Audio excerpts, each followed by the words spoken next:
The lord. యేసుక్రీస్తు వారి శ్రేష్టమైన నామమునకు స్తుతి కలుగును గాక.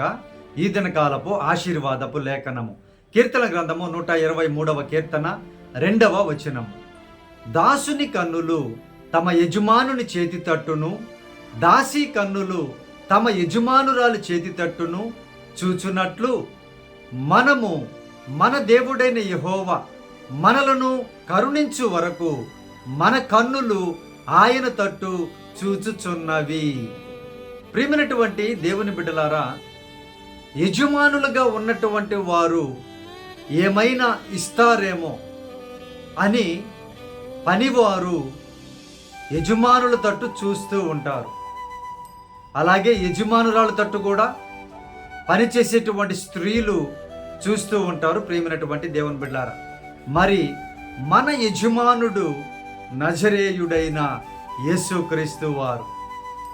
ఆయన ప్రతి విషయములో నిన్ను ఆశీర్వదించి అనేకులకు ఆశీర్వాదకరముగా మార్చగలిగినటువంటి దేవుడు. ప్రియ దేవుని బిడ్డలారా, ఆయన యజమానుడిగా కూడా ఆయన ఫీల్ అవ్వడం లేదు. వాస్తవముగా తండ్రిగా బిడ్డల వలె ఆయన కరుణించాలని చూస్తూ ఉన్నారు. ప్రేమైనటువంటి దేవుని బిడ్డలారా, మరి మీ కన్నులు ప్రభు తట్టు ఉంటూ ఉన్నాయా, లోకము తట్టు ఉంటూ ఉన్నాయా?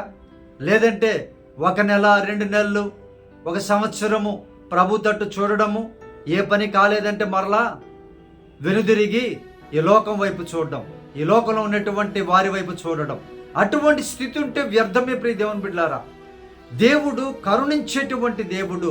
ఆయన కరుణ నీ మీద వచ్చింది అనంటే ఇక నీకు ఏ పరిస్థితిలో కూడా అధైర్యము, నిరుత్సాహము ఏది కూడా నీకు ఉండదు. ప్రియమైనటువంటి దేవుని బిడ్డ, అప్పటి వరకు మీరేం చేయాలి అనంటే ఆయన వైపే మీ కన్నులు ఎత్తుకోవాలి, మీ హృదయాలను ఎత్తుకోవాలి. ప్రియమైనటువంటి దేవుని బిడ్డలారా, ఆయన ఖచ్చితముగా కరుణించేటువంటి దేవుడు.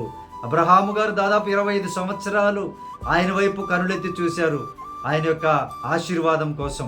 38 సంవత్సరాల నుండి కోనేటి దగ్గర పడి ఉన్నారు ఆయన యొక్క కృప కోసం. ప్రియమైనటువంటి దేవుని బిడ్డారా, ఇంకా అనేక మంది భక్తులు వారి జీవితాల్లో సంవత్సరాలు అనేక దినములు వారు ఎదురు చూచినటువంటి వారుగా ఉన్నారు. ఎదురు చూచిన ప్రతి ఒక్కరూ వారు ఆశీర్వదించబడిన వారుగా ఉన్నారు. ప్రియ దేవుని బిడ్డలారా, ప్రభు వారు ఇస్తున్నటువంటి వాగ్దానము, నా వైపు మీ కనులు ఉంచండి, నా వైపు మీ హృదయాన్ని ఉంచండి, నేను కరుణించేటువంటి దేవుణ్ణి, కృప కలిగిన దేవుణ్ణి, మిమ్మల్ని తప్పక దీవిస్తాను, మీ సమస్యలలో నేను తోడుగా ఉంటాను, మిమ్మల్ని బలపరుస్తాను, స్వస్థపరుస్తాను, అభివృద్ధి చేస్తాను, దీవిస్తాను అని వాగ్దానం చేస్తున్నారు. ప్రియ దేవుని బిడ్డలారా, ఈరోజు నీ కనులు ఎవరి వైపు ఉన్నాయో, ఉదయం లేచిన దగ్గర నుండి ఈ లోకం వైపు ఉన్నాయా, ఫోన్ల వైపు అనగా వేరే పనికి మాలిన పనుల వైపు ఉన్నాయా, లేదంటే దేని వైపు నీ కళ్ళు ఉన్నాయా? ఒక్కసారి చూసుకో. నువ్వు సరి చూసుకున్నట్లయితే దేవుడు కరుణించడానికి సిద్ధముగా ఉన్నాడు. ప్రియ దేవుని బిడ్డ, ఆయన ఆశీర్వదిస్తారు, తప్పకుండా దీవిస్తాను అని వాగ్దానం చేస్తూ ఉన్నారు. దేవుడి లేఖనమును మీ జీవితంలో నెరవేర్చబడినట్లుగా ప్రార్థనలో ఏకీభవించండి. ప్రార్థన. పరిశుద్ధుడా, మా ప్రియ పరలోకపు తండ్రి, ఈ వాగ్దానం చూసినటువంటి బిడ్డలు నాయన, యజమానుడా, తండ్రి, దేవా, నీ వైపు చూడడానికి కృపను చూపండి అయ్యా. స్థిరమైనటువంటి చూపును వారికి దయచేయండి. మీ కరుణ, కృప, కటాక్షములు పొందుకునే ధన్యతను ప్రతి బిడ్డకు అనుగ్రహించండి అయ్యా. ఇంతవరకు లోకం వైపు చూసి పడిపోయారేమో, మనుషుల వైపు, రాజుల వైపు, గుర్రాల వైపు, వారి వైపు చూసి నాయన గొప్ప నాయకుల వైపు చూసి పడిపోయారేమో ప్రభువా.